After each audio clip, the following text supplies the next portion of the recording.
Friends, पिछले class में मैं इंट्रोगेटिव सेंटेंस की परिभाषा बताया था। आज मैं ऑप्टेटिव सेंटेंस की परिभाषा बताने जा रहा हूं। लेकिन उसके पहले मैं यह चर्चा करना चाहता हूं कि अंग्रेजी ग्रामर में सेंटेंस और वर्ड दोनों का बहुत बड़ा कीमत है। बिना सेंटेंस के आपका कोई काम चल ही नहीं सकता।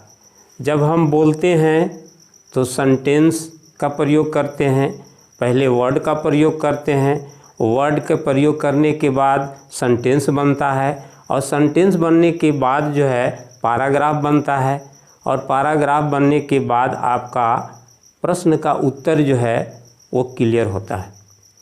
तो सेंटेंस की अहम भूमिका है अंग्रेजी ग्रामर में, तो उसी की चर्चा हम आज करने जा रहे हैं। और आज इम्परेटिव सेंटेंस की परिभाषा क्या है उसके बारे में चर्चा कर रहे हैं। Imperative sentence, imperative sentence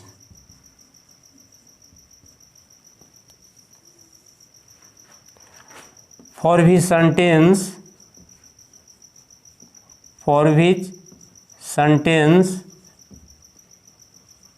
it is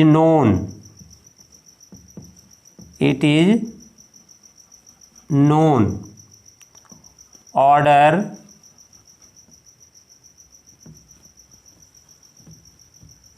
request, advice, suggestion is called imperative sentence। Imperative sentence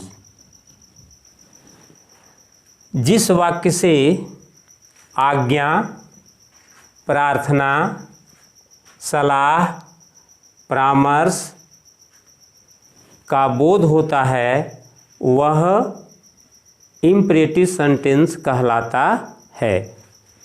for which sentence it is known, order, request, advice, suggestion is called imperative sentence। For example,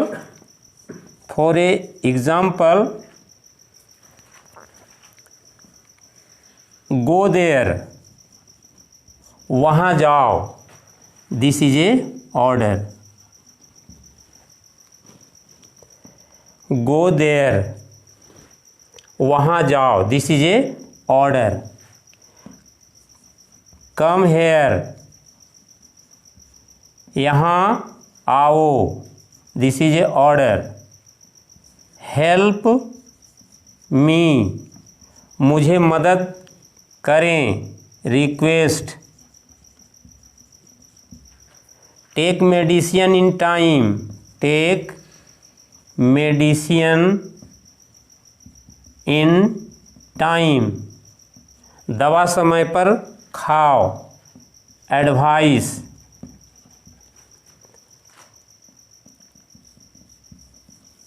help the poor, advice.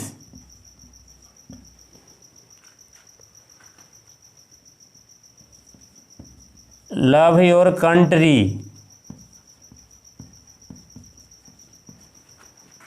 A suggestion.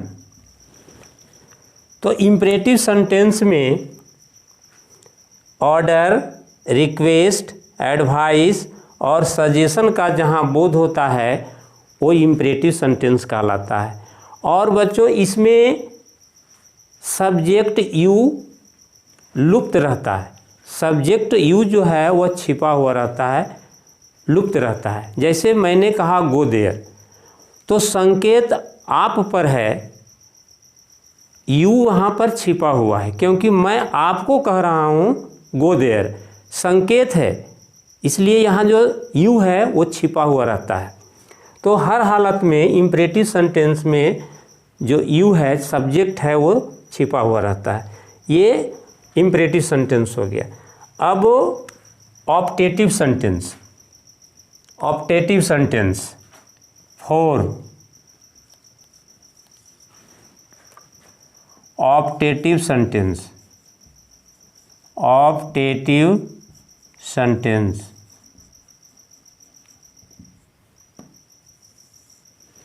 For which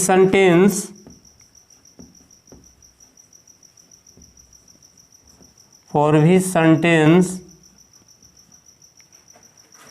we find bliss and curses is called optative sentence।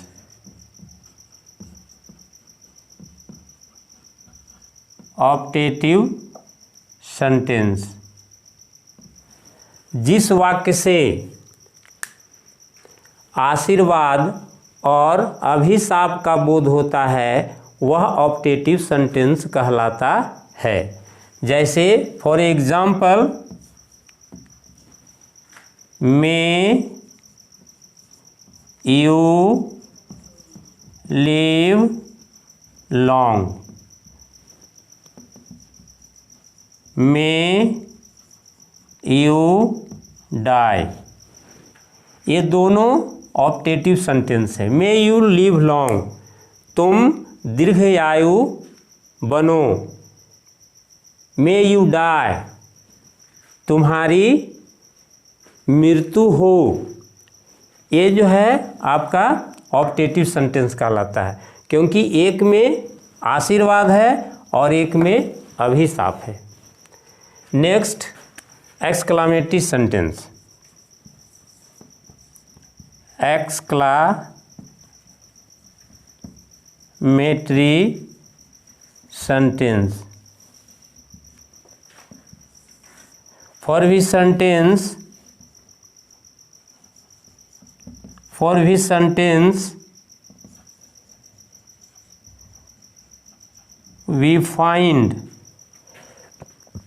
we find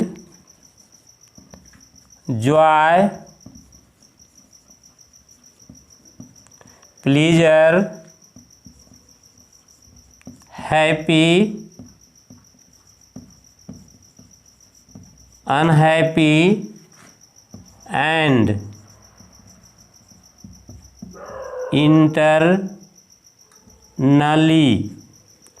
internally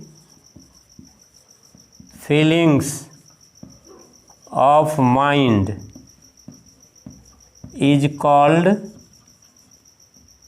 exclamatory sentence। exclamatory sentence। इन हिंदी, जिस वाक्य से हर्ष, उल्लास, शोक, संताप आदि मनुष्य के दिमाग के आंतरिक भावनाओं का बोध होता है वह एक्सक्लामेटरी सेंटेंस कहलाता है। जैसे for example, oh, ah, alas, hurray, hurray, ये एक्सक्लामेटरी सेंटेंस है ना। जैसे hurray, we have won the match. Hurray, we have won the match. ये हो गया आपका एक्सप्रेशन ऑफ जॉय, खुशी का शब्द है कि हम लोग मैच जीत चुके हैं, है ना। Alas, he died. ओह, आह, ये सब जो है इंटरनली इमोशनल भाव है, मनुष्य के अंदर की बात है और वह दुख प्रकट कर रहा है। अलास, ही डाइड, वह मर गया, है ना। तो ये मनुष्य के इंटरनली एबिलिटी का बोध होता है, इंटरनली फीलिंग्स होते हैं, इमोशनल भाव बाहर आता है, वह एक्सक्लेमेशन कहलाता है। जैसे बच्चों, अगर कोई रोड पर कोई लाश जा रहा है तो उस लाश को देख करके अगर वह मरा हुआ व्यक्ति बहुत पॉपुलर था, बहुत लोग उसके जानते थे, तो उसे देख करके, उस अर्थी को देख करके लोग यह कह देते हैं कि वह आदमी बहुत अच्छा था, है ना। तो उसके प्रति हृदय का जो इमोशनल भाव है वह दुख प्रकट होता है और दुख प्रकट करके आह शब्द निकलता है और वह एक्सक्लेमेटरी वाक्य कहलाता है। तो बच्चों, ये सेंटेंस के 5 भेद अर्थ के अनुसार हुआ। तो दूसरे दिन हम अब दूसरे चैप्टर लेकर आएंगे। तब तक के लिए मैं विदा चाहता हूँ। धन्यवाद।